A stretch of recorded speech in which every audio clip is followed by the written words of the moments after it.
Bismillahirrahmanirrahim. Assalamualaikum warahmatullahi wabarakatuh. Salam sejahtera untuk kita semua. Yang terhormat Bapak dan Ibu Asesor, perkenalkan nama saya Amrisal Salida SEMAKA. Saya merupakan salah satu dosen dari program studi akuntansi Universitas Iksan Sidendeng Repang. Video ini saya buat sebagai salah satu syarat mengikuti sertifikasi dosen atau unjuk kerja Tridharma Perguruan Tinggi atau juga biasa disebut PDD UKT-PT, khususnya dalam bidang pengajaran. Dalam video ini, mata kuliah yang akan saya ajarkan adalah mata kuliah akuntansi manajemen yang merupakan mata kuliah wajib dalam program studi akuntansi dan diperuntukkan untuk mahasiswa semester 3 dengan bobot 3 SKS. Referensi utama yang saya gunakan dalam mengajar mata kuliah ini yaitu sebuah buku akuntansi manajemen, sebuah pengantar yang dikarang dan ditulis oleh Bapak Slamet Subiri Sodikin. Dalam menyampaikan materi-materi untuk mata kuliah ini agar mahasiswa lebih mudah memahami materi tersebut, saya menggunakan metode DIA, yaitu Delivery, Interaction, dan Assessment.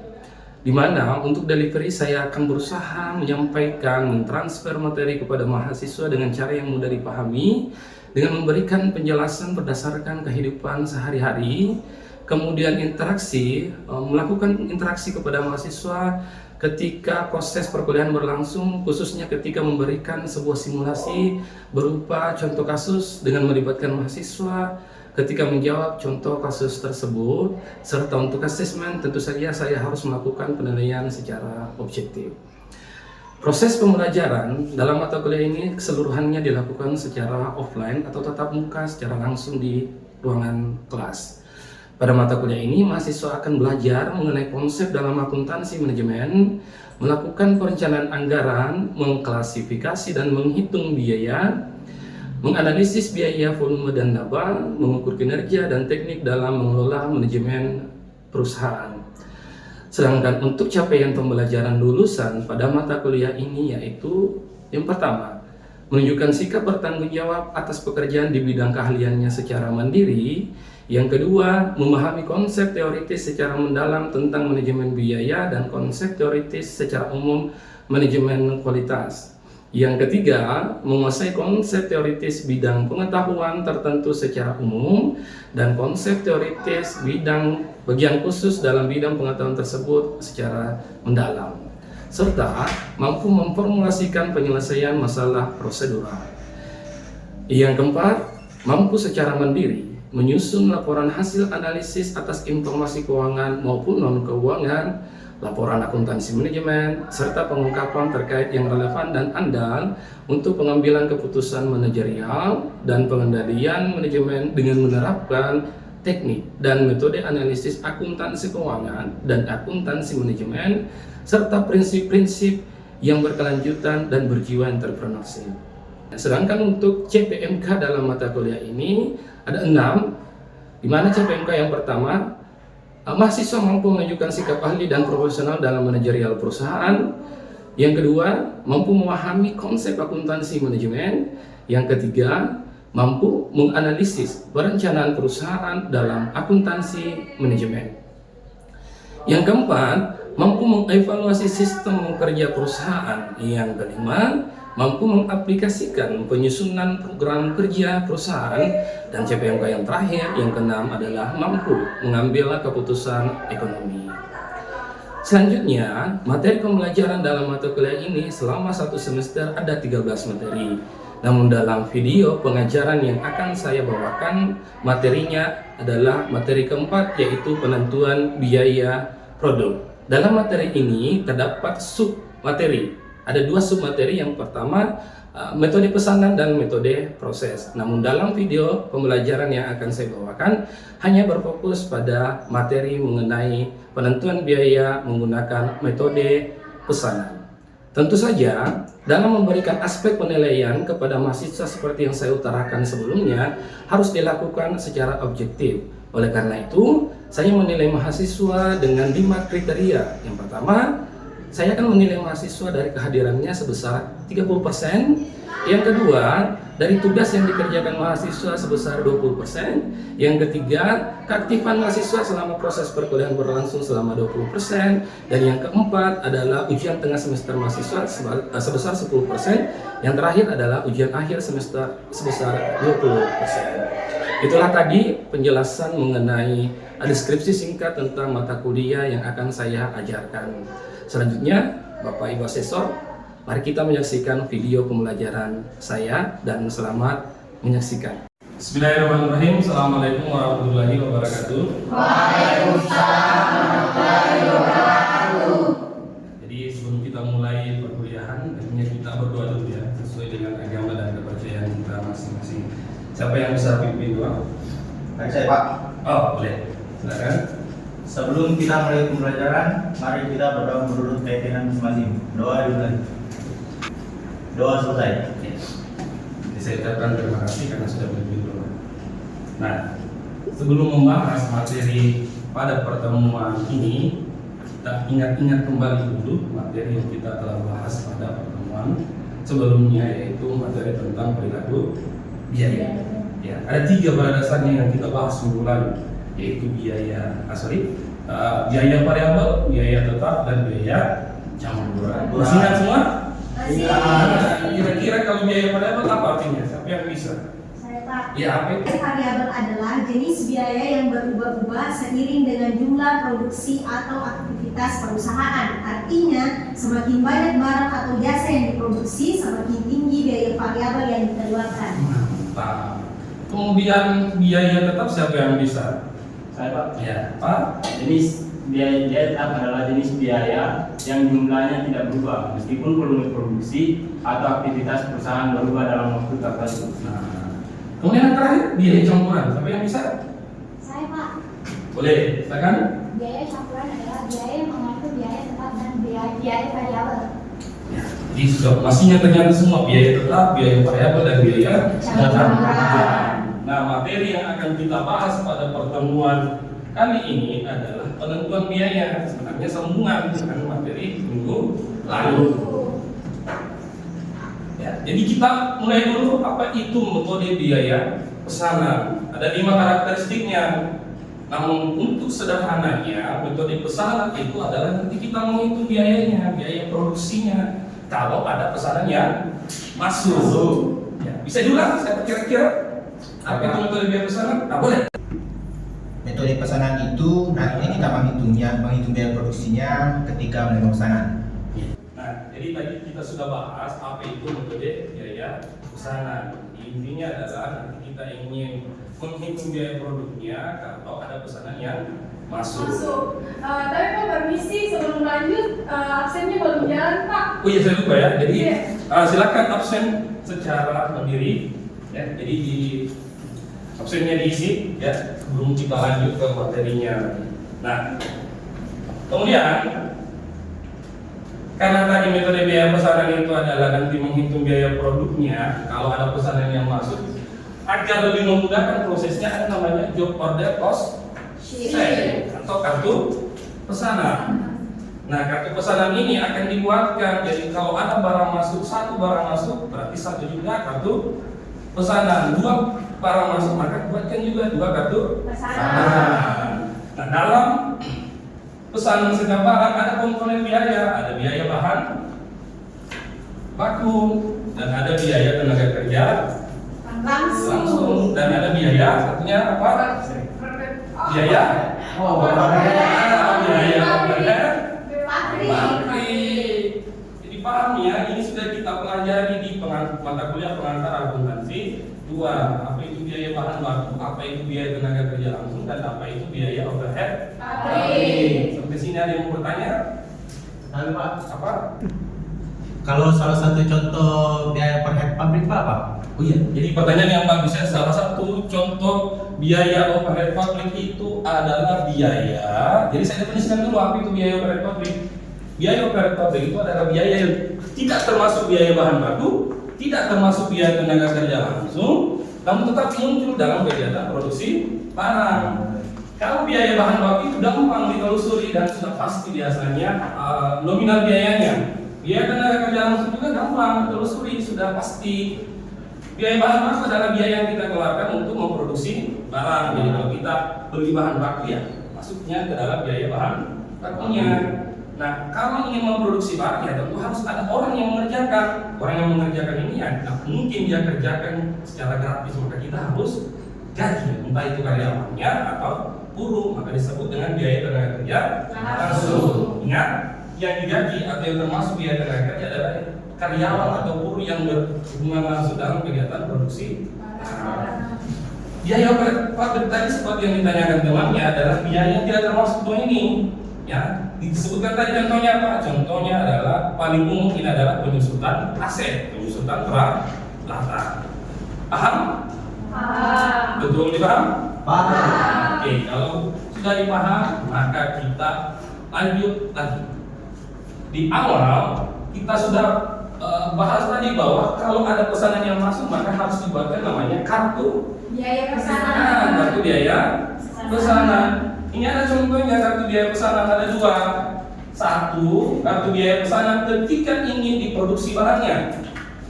Yang sebelah sini adalah kartu biaya pesanan ketika barang tersebut telah jadi atau telah diproduksi. Yang buat ini siapa? Yang buat ini adalah bagian produksi.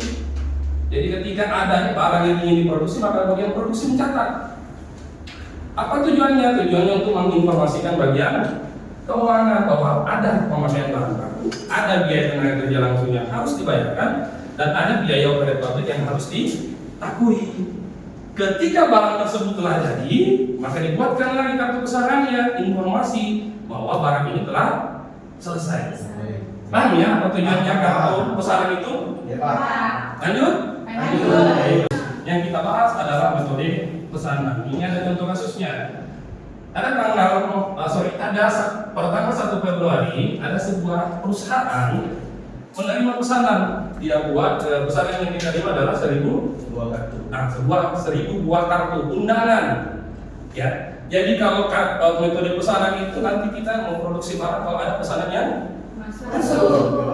Kalau ada pesanan yang masuk, tentu kalau kita ingin memesan barang ya pasti harus berbeda-beda karakteristiknya biasanya. Misalnya si A ingin pesan 1000 undangan, dia maunya warna pink, ya si B maunya warna hitam, ya karena beda-beda karakternya pesanannya, pasti komponen biayanya juga akan berbeda, nominalnya khususnya ya. Nah, 1000 kartu undangan yang dipesan, tadi saya sudah jelaskan komponen dalam produksi barang ada 3, apa itu? Biaya bahan baku, kemudian yang kedua apa? Biaya tenaga kerja. Biaya overhead pabrik. Di soal dia katakan kalau bahan baku yang digunakan adalah 100.000. Kalau biaya tenaga kerja langsungnya sesuai dengan soal yang ditangkap berapa? 200. Nah, 200.000. Jawabannya berapa? 75% dari biaya tenaga kerja. Berapa itu? 120. Bagaimana caranya mendapatkan itu? 25% dikali biaya tenaga langsung. Nah, 75% dikalikan dengan biaya tenaga kerja Langsung. berarti 200.000 kita kalikan 75% dapat hasilnya sebesar 180. berapa? 180. Nah, betul. Maka harga pokok produksinya sama dengan berapa kalau kita jumlahkan ini? 450.000. Masih gampang? Masih. Ya. Jadi total harga pokok produksinya adalah 450.000 untuk berapa kartunan? 1.000. Berarti totalnya 450. Kalau per unitnya berapa kira-kira? Dibagi 1.000, betul. Berarti per unitnya berapa? 450 Iya. Iya. Apa? Masih. Ada yang mau ditanyakan? Tidak ada, kita lanjut. Ada yang mau bertanya? Ada ya? Lanjut. Oke. Nah, contoh tadi kalau ada pesanan yang masuk 1.000, maka orang yang membuat kartu undangan itu langsung membuatkan ini. Apa namanya tadi ini? Kartu pesanan. Perhitungan kita sama 450.000 total.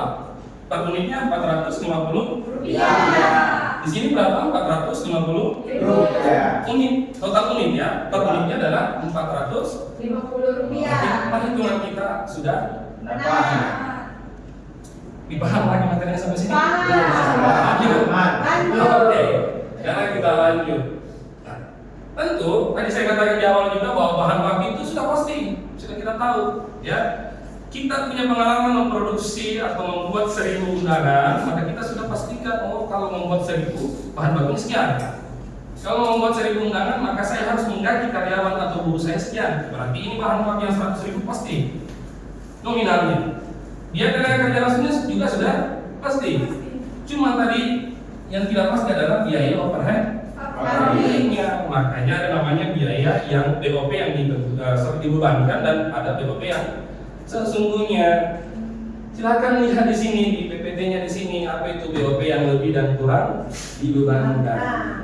Ya, kalau kita baca di sini ada 4. Intinya kalau BOP kurang berarti estimasi kita kurang. Kalau BOP lebih berarti estimasi kita lebih. Contohnya seperti ini, saya punya uang 100.000 ya. Kemudian uang 100.000 ini saya membelikan baju harganya 150.000. Berarti kurang uang saya atau lebih? Kurang. Maka yang terjadi adalah BOP yang dibebankan itu ternyata kurang. Kalau sebaliknya saya punya uang 150.000 ternyata harga baju itu 100.000, berarti yang terjadi BOP kurang atau lebih? Lebih. Paham? Paham. Yakin? Yakin. Lanjut. Maka kita lanjutkan materinya. Di sini ternyata berapa di BOP-nya? 150.000. 150.000 itu termasuk BOP yang dibebankan. Jadi nominal 150.000 ini belum pasti karena masih kita membebankan. Di akhir kegiatan produksi baru kita hitung berapa BOP yang sesungguhnya. Ternyata BOP sesungguhnya adalah 160.000. Pertanyaannya, BOP yang dibebankan atau BOP yang kita taksir ternyata 150.000. Yang terjadi setelah kegiatan produksi dan dihitung ternyata 160.000. Pertanyaannya, ini BOP lebih dibebankan atau BOP kurang dibebankan? Kurang. BOP kurang? Kurang dibebankan. Berapa kurangnya? 10.000.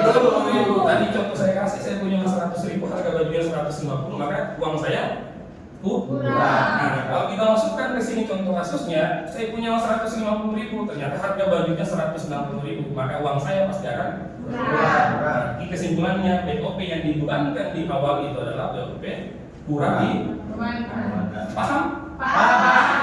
Berapa kurangnya? 10.000. 10.000. Pertanyaannya, karena kita kurang membebankan, maka kita masukkan ke dalam harga pokok produksi. Karena kurang dibebankan, maka harga pokok produksinya bertambah atau berkurang? Bertambah. Yang awalnya 450.000 bertambah 10.000, maka harga pokok produksinya menjadi 460.000. Mantap sekali. Paham? Kalau sudah dipaham, saya bisa lanjut ke materi selanjutnya. Lanjut. Atau ada yang mau bertanya? Tidak ada? Tidak ada. Aman. Berarti kalau tidak ada bertanya, saya anggap bahwa kalian sudah paham semua materinya. Sampai di sini. Paham. Paham? Oke. Kalau paham, kita lanjut. Tadi contoh kasusnya adalah satu kartu atau satu pesanan yang diterima ya dalam satu waktu. Nah, contohnya ini lagi adalah 2 pesanan yang diterima dalam satu waktu yang bersamaan. Kalau kita lihat di sini soal ada 2 pesanan secara bersamaan. Kodenya kita kasih A12, kemudian A13. A12 tentu 3 komponennya ya masing-masing. Ada biaya bahan bakunya, ada BTKL-nya, dan ada biaya overhead. Nah, saya tulis dulu ya. Oke, kita mulai dulu dari A12. Biaya bahan bakunya A12 diskon berapa? 10 pesanan. Itu unitnya. Ya. Oh iya. Nah, ini saya lupa. A12 itu 10 unit. A13 itu 50 unit. Nah, untuk A12 bahan bakunya berapa? 100.000. 100.000. Kalau A13 berapa bahan bakunya? 75.000. Ya tenaga kerja langsung A14 50.000. Kalau A13 apa tadi? 150.000. Nah, di soal ini sudah ditentukan secara jelas. Artinya biaya bahan baku, biaya tenaga kerja langsung untuk dua pesanan ini sudah pasti. Ya, bahan baku, biaya tenaga kerja langsung. Namun BOP-nya ada estimasi di situ. Untuk A12 BOP-nya berapa? Di soal? 150% dari BPKS. Berarti ternyata BOP untuk dua pesanan ini A12 dan A13 itu BOP-nya dibebankan ke biaya tenaga kerja Langsung. sebesar 150%. Berapa kira-kira kalau A12 BOP-nya ini? 150%. 75.000. 1.000. Bagaimana caranya hitung? Gampang saja. 50.000. Berapa? 50.000 dikali 150. 50.000 dikali 150%. Kalau kita pakaikan logika begini, 50.000 itu 100%-nya. Ya. Nah, kalau yang 50% dari 50.000 ini adalah 25.000. Tambah saja 50.000 yang merupakan 100%, ditambahkan 25.000 yang merupakan 50%. Dapatlah 75. Ada 12. Kemudian A13 bahan bakunya atau BOP-nya, BOP-nya berapa? 150% dari iya, berarti berapa? Nah, gini, pakaikan logika saja. 150% adalah 150.000 adalah 100%-nya. 50% dari 150.000 itu berapa? 70. Maka BOP-nya untuk A13 berapa? 225.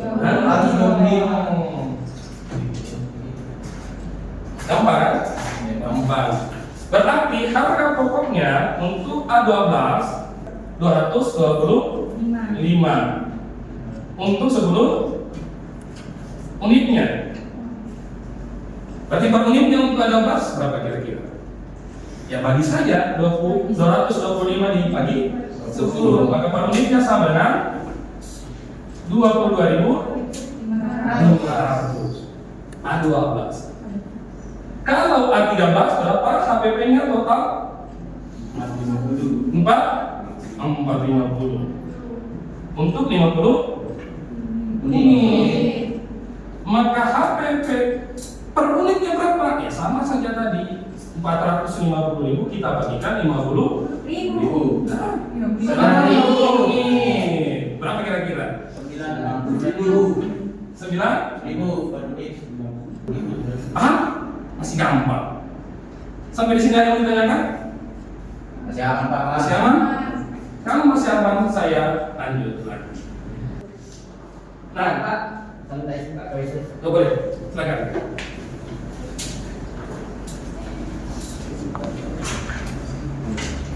Oke, saya lanjut ya. Nah, tadi dua pesanan yang datang, A12 dan A13. Ya, kita sudah bahas. Setiap ada pesanan masuk harus dibikinkan namanya kartu pesanan. Maka ini contoh kartu pesanan yang A12 dan A13. Saya lanjut. Kalau berdasarkan perhitungan kita tadi, kalau BOP A12 75.000, kemudian BOP A13 225.000, maka total BOP-nya berapa? 75.000 tambah 225.000. 300. Berarti BOP yang dibebankan adalah 300.000. Kalau di soal di sini mengatakan bahwa ternyata BOP sesungguhnya adalah 315.000, maka apa yang terjadi? BOP kurang dibebankan atau BOP lebih dibebankan? BOP kurang? Karena kita sudah menaksir membebankan sebesar 300.000. Ternyata yang terjadi adalah 315.000. maka berapa kurangnya? 15.000. 15.000. Paham? Ternyata ada kekurangan 15.000 ini, maka 15.000 ini harus kita bebankan kembali ke dua pesanan itu, A12 dengan A13. Bagaimana cara membebankannya? Apakah ini yang 15.000 ini harus dibagi secara rata saja? Kalau kita 15.000 bagi dua ya harus 7.500. Begitu caranya? Jawabannya adalah tidak. Kenapa saya katakan? Lihat di situ. komponen biayanya untuk A12 dan A13 berbeda. Kuantitasnya juga berbeda. Silakan. Kuantitasnya juga berbeda, maka 15.000 ini kita tidak boleh bagi secara rata. Maka kita harus bagi secara proporsional. Bagaimana cara membagi secara proporsional? Bisa diperhatikan. Kalau tadi A12, harga pokoknya berapa tadi A12? 225.000. A13 berapa? 450.000. Maka untuk membagi 15.000 ini kita cari rasio perbandingannya dulu. Berapa perbandingannya? Lihat. A13 450.000. A12 adalah 225.000. Kira-kira berapa perbandingannya? 1 banding 2. Artinya apa? Artinya A13 itu 2, baru A12 1. Berarti kalau kita mau bagi 15.000 ini, kita tambah dulu. 1 tambah 2 berapa? Ya, pintar sekali. 1 tambah 2 artinya. Maka kita bagi rasionya, karena totalnya adalah 3, maka untuk A12 adalah 1/3. A12 kan tadi 2/3. Kita kalikan masing-masing sebesar 15.000. Ini juga kita kalikan sebesar 15.000. Maka ini dapat 5.000.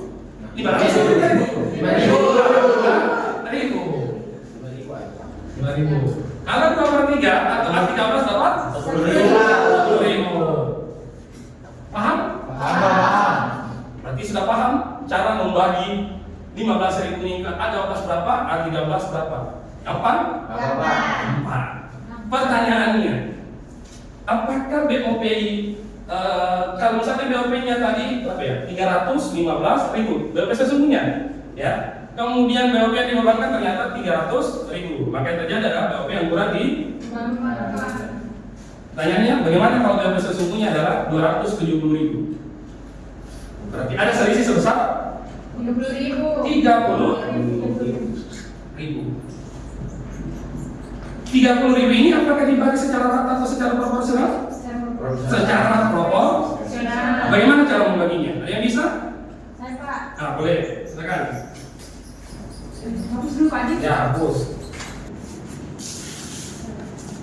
Nah, jadi jawaban yang diberikan temannya, kita lihat ternyata selisihnya adalah 30.000.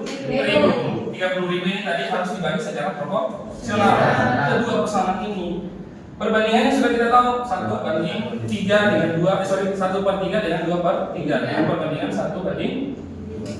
Maka A12 dari 30.000 itu akan dibebankan sebesar 10.000. Kemudian A13 akan dibebankan sebesar 20.000. Sudah betul? Betul, Pak. Ya, kita kasih hapus dulu untuk